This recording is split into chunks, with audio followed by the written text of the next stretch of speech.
आइए आज हम लोग समझते हैं कि मतलब देखिए जो हमारा आनुवांशिक यानी कि जेनेटिक्स मटेरियल था उसी के ही बारे में समझेंगे। तो फिर इसमें सबसे पहले समझते हैं यानी कि जेनेटिक्स की कहने मतलब कि इस आनुवांशिकता के जनक कौन थे। तो फिर आनुवांशिकता के जनक यानी बाप, सिंपल भाषा में कहिए यानी कि उनके बाप कौन थे। तो फिर ऐसे यानी कि मेंडल, इनका जो पूरा नाम था वह था ग्रेगर जॉन मेंडल।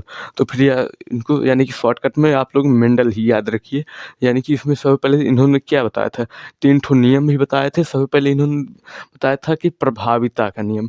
देखिए मान लीजिए कोई भी हमारे पास एक ठो लाल पुष्प है और एक ठो सफ़ेद पुष्प है। तो फिर अगर ना इन दोनों में अगर ना संकर क्रॉस कहने मतलब कि कराया भी जाए तो फिर क्या होगा कि लाल वाला जो भी होगा वह सबसे पहले लाल और सफ़ेद में अगर क्रॉस भी कराया गया यानी कि प्रथम पीढ़ी जो उत्पन्न हुई या सबसे पहले अर्धसूत्र विभाजन द्वारा यानी कि इनके गैमेट, इनके युग्मकों को क्या किया गया कि अलग-अलग किया भी गया। जैसे ही युग्मकों को अलग-अलग किया भी गया तो फिर इसमें क्या हुआ कि यानी कि जो लाल पुष्प का था और जो सफ़ेद पुष्प का था उसके जब गैमेट अलग हुए तो फिर इसमें क्या बना, कैपिटल आर और यहाँ पर जो सफ़ेद पुष्प के गैमेट थे वहाँ पर क्या बना था यानी कि स्मॉल आर। तो फिर यानी कि जब इन दोनों में क्रॉस करवाया भी गया यानी कि F1 पीढ़ी, प्रथम पीढ़ी जो भी थी इसमें क्या थी, सारी की सारी जो भी यानी कि पुष्प उत्पन्न हुए यानी कि जो नई पीढ़ी के पुष्प उत्पन्न भी हुए थे वह क्या थे, सारे के सारे संकर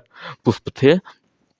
कहने मतलब किसमें से यानी कि दोनों के गुण यानी कि दोनों के लक्षण जो भी थे वह 50-50% कहने मतलब कि 50-50 बराबर थे। यानी कि यह था प्रभाविता का नियम, मेंडल का जो था पहला नियम। इन्होंने इसमें क्या बताया था कि यानी कि जो भी सारी की सारी अगर इसमें सफ़ेद पुष्प लाल पुष्प में अगर यहाँ क्रॉस भी करवाया भी जाए तो फिर इसमें क्या होंगे यानी कि जो सारे के सारे सारे जो भी पुष्प बनेंगे वह क्या होंगे यानी कि संकर बनेंगे। इसमें क्या होगा कि सबसे पहले R1 small R sorry capital R small R यानी कि capital R small R capital R small R. तो फिर सारे के सारे क्या होंगे, लाल सफ़ेद यहाँ पर लाल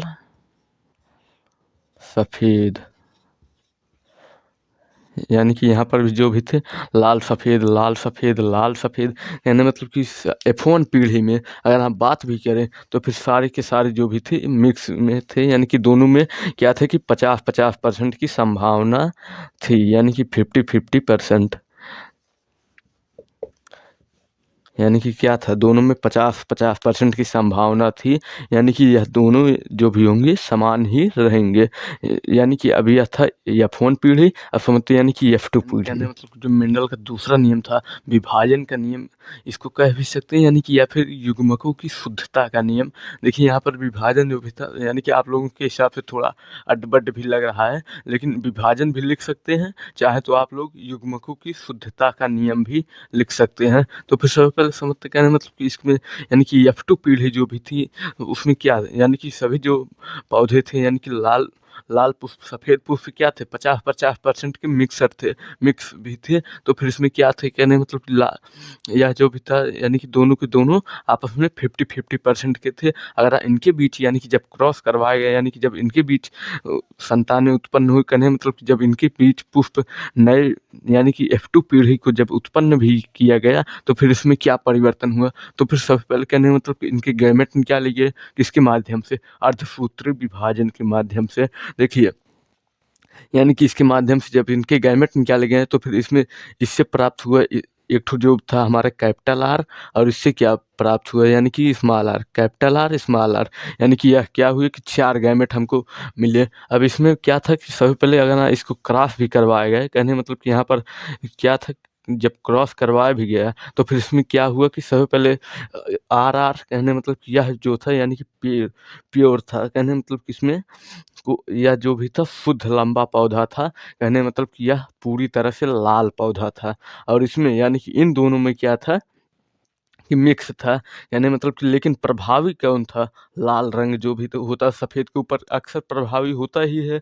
तो फिर इसमें यानी कि एक ठो शुद्ध सफ़ेद कहने मतलब शुद्ध बौना ही उत्पन्न भी हुआ। तो फिर सबसे पहले यह जो आर भी था यानी कि इसको लाल यानी कि यह भी क्या था, लाल पुष्प था। यह भी लाल था, क्यों? क्योंकि इसमें क्या था कि मिक्स भी भले था, अगर हाँ, यानी कि इसको प्रैक्टिकल में भी देखेंगे तो फिर वह समानता आपको लाल ही दिखेगा। लेकिन यह जो था, यानी कि यह बच जाता है था हमारा सफ़ेद। यह जो भी होगा, यह हमारा एक ठो बचेगा सफ़ेद। कहने का मतलब अगर हाँ इसको फिनोटाइप, अगर हाँ इसको फिजिकल में देखेंगे तो फिर यह कहने का मतलब क्या आ जाएगा हमारा 3 के अनुपात 1 F2 पीढ़ी में 3 के अनुपात 1 आ जाएगा। अगर हाँ इसका बेसिकली अगर हाँ जीनोटाइप देखेंगे तो फिर वह आ जाता है, कहने का मतलब 1 अनुपात 2 अनुपात 1। अब यहाँ पर ऐसा क्यों है? क्यों है कि एक ठो जो भी था, यानी कि शुद्ध लाल था, यानी कि शुद्ध लाल पौधा हुआ। यह दोनों क्या थे? संकर लाल। कहने का मतलब कि इसमें भी कुछ ना कुछ अंश, यानी कि इस बौने पौधे, कहने का मतलब सफ़ेद पुष्प का था। तो फिर यह क्या था? यानी कि ये मेंडल का दूसरे नियम था। तो फिर इसका यानी कि अगर अनुपात भी देखेंगे तो फिर वह हो जाता, कहने का मतलब 3 के अनुपात 1। कहने का मतलब कि अगर इसका जीनोटाइप निकालेंगे तो फिर यहाँ पर क्या होगा? एक ठो आर आ जाएगा, एक आर आ जाएगा, यानी कि फिर दूसरे में क्या होगा? आर आर, यानी कि अब यहाँ से भी आर आर, और वहाँ पर भी क्या था? बौना, यानी मतलब कि स्मॉल आर स्मॉल आर। तो फिर यह क्या है? इसका मेनली जीनोटाइप है। कहने का मतलब कि यह क्या था कि शुद्ध लंबा पौधा, लंबा, यानी कि यह लंबा था। और यह दोनों क्या थे? संकर थे। कहने का मतलब मिक्स भी थे। और यह क्या थे कि सफ़ेद,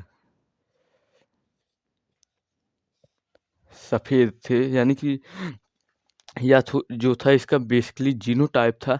अगर यह ठीक इसी तरह से जीनोटाइप निकाला भी जाता है तो फिर उम्मीद करते हैं, यानी कि मेंडल का दूसरा नियम, यानी कि युग्मकों की शुद्धता का नियम या फिर विभाजन का नियम समझ गए होंगे। असमत्व यानी कि स्वतंत्र अफ्यून, यानी कि मेंडल का जो स्वतंत्र अफ्यून का नियम था या फिर स्वतंत्र वितरण का नियम था, उसमें यानी कि मेंडल का थर्ड नियम।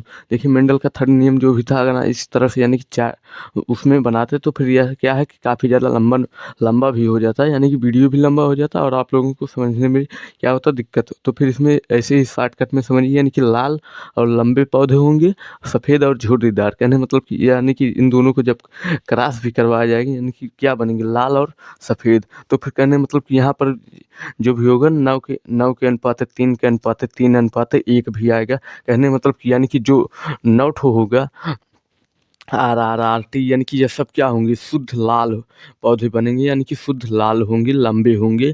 तो फिर यह हो जाता है। कहने का मतलब अब इसमें यानी कि 3 अनुपात 1। कहने का मतलब देखिए यह जो भी होगा 3 अनुपात, यानी कि यह जो भी होंगे यह क्या होंगे? यानी कि लाल और सफ़ेद होंगे। तो फिर यहाँ पर आप लोग लिख भी सकते हैं, यानी कि सफ़ेद और लाल। यहाँ पर उल्टा लिखा भी गया है, आप लोग बना भी लीजिए। यानी कि यहाँ पर क्या होगा कि लाल सफ़ेद होगा, लाल सफ़ेद।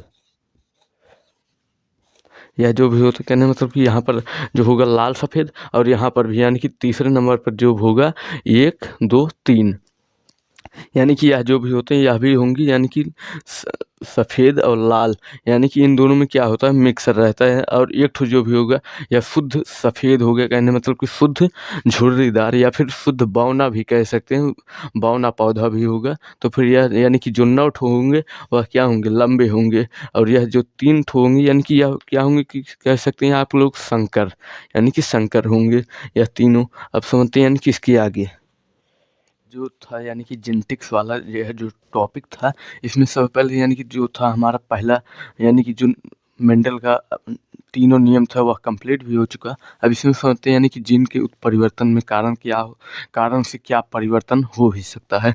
देखिए डीएनए में जो भी होता मान लीजिए कोई भी क्षति या फिर विकिरण के भी कारण या फिर कोई भी परिवर्तन, रासायनिक परिवर्तन के भी कारण, अगर हम मान लीजिए डीएनए में थोड़ा बहुत भी एक्सचेंज भी हो जाता है तो फिर उससे क्या है कि हमारे शरीर पर जो भी काफ़ी अच्छा इफ़ेक्ट भी पड़ता है और काफ़ी बुरा भी इफ़ेक्ट पड़ता है।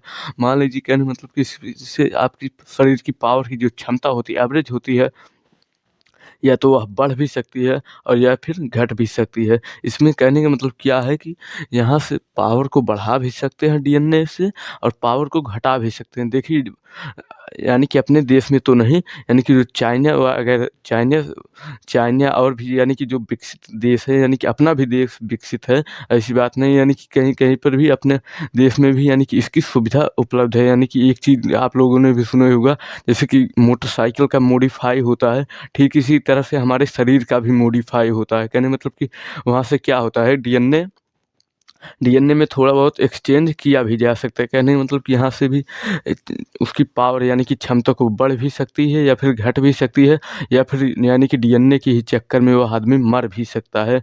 यानी कि अगर आप पावर यानी कि आप लोग जो भी क्रिस मूवी देखी भी होंगी, उसमें भी क्या है, डीएनए के ही बारे में काफ़ी ज़्यादा यानी कि बताया भी गया था, यानी कि उसमें उत्परिवर्तन कैसे किया गया था और उसमें उसके कारण से क्या-क्या यानी कि कमियाँ हुई थी, यही सब है। यानी कि उसमें इसकी विशेषताओं का विकास, यानी कि यह जो है कभी-कभार क्या है, घातक साबित भी हो सकता है। कोई ज़रूरी नहीं है कि यह हमेशा ही यानी कहने का मतलब कि आपकी पावर क्षमता को ही बढ़ाता रहे। यानी कि कभी-कभी यह क्या है कि घातक भी साबित हो सकता है। अब समझते यानी कि इसमें विकास विकास का क्या महत्व है, देखिए यानी कि विकास की प्रक्रिया जो भी थी, यानी कि यह जीवों से प्रारंभ हुई हुई थी। कहने का मतलब कि यह जीवों में परिवर्तन जैसे-जैसे यानी कि धीरे-धीरे क्या होता है, समय के साथ बदलना आप लोग भी सीखिए, यानी कि इस प्रकृति ही ईश्वर है। यानी कि इसमें क्या है कि जीवों में जो भी है परिवर्तन लगातार होता रहता है। कहने का मतलब कि पहले क्या थे, पहले लोग आज मानव ही थे, यानी कि धीरे-धीरे परिवर्तन हुआ। आज यानी कि आज के समय में क्या है कि सबसे विकसित मानव की प्रजाति ही है। कहने का मतलब कि यह हो जाता, समय के साथ क्या है कि परिवर्तन होता रहता है। यानी कि इसमें जो भी कई यानी कि कई वैज्ञानिक भी थे, उन्होंने अपना-अपना अलग-अलग मत भी दिया था, यानी कि डार्विन, लैमार्क, स्टैनेमिलर, यानी कि जीवों की उत्पत्ति कैसे हुई ब्रह्मांड में, ये महाविस्फोटक सिद्धांत वगैरह, यानी कि इसी के ही बारे में यानी कि इसमें बताया भी गया था। तो फिर यह हो जाता है, कहने मतलब साइंस के हिसाब से या हो गए, कहने मतलब कि विकास। देखिए अब इसमें समझते हैं यानी कि आनुवांशिक में विकास का क्या महत्व है, यानी कि इसमें क्या कारण हो सकते हैं, जो कि इसी में ही साट भी दिया गया था। देखिए जीन जो भी होते हैं आनुवांशिक यानी कि जीन का विस्तरण, कहने मतलब कि जीन जो होता है वह स्टैंड कहने मतलब कि एक ठो लेवल को बताता है, यानी कि इसमें क्या है कि पीढ़ी दर पीढ़ी को पता किया भी जा सकता है। लेकिन वह विकास जो होता है या प्रजातियों में समय के साथ परिवर्तन देखा भी गया था। तो फिर यह हो जाता है, कहने मतलब कि यानी कि जो आनुवांशिक वाला टॉपिक था समाप्त हो चुका है। मिलते हैं नेक्स्ट वीडियो में, यानी कि नेक्स्ट पार्ट में। जय हिंद, जय भारत।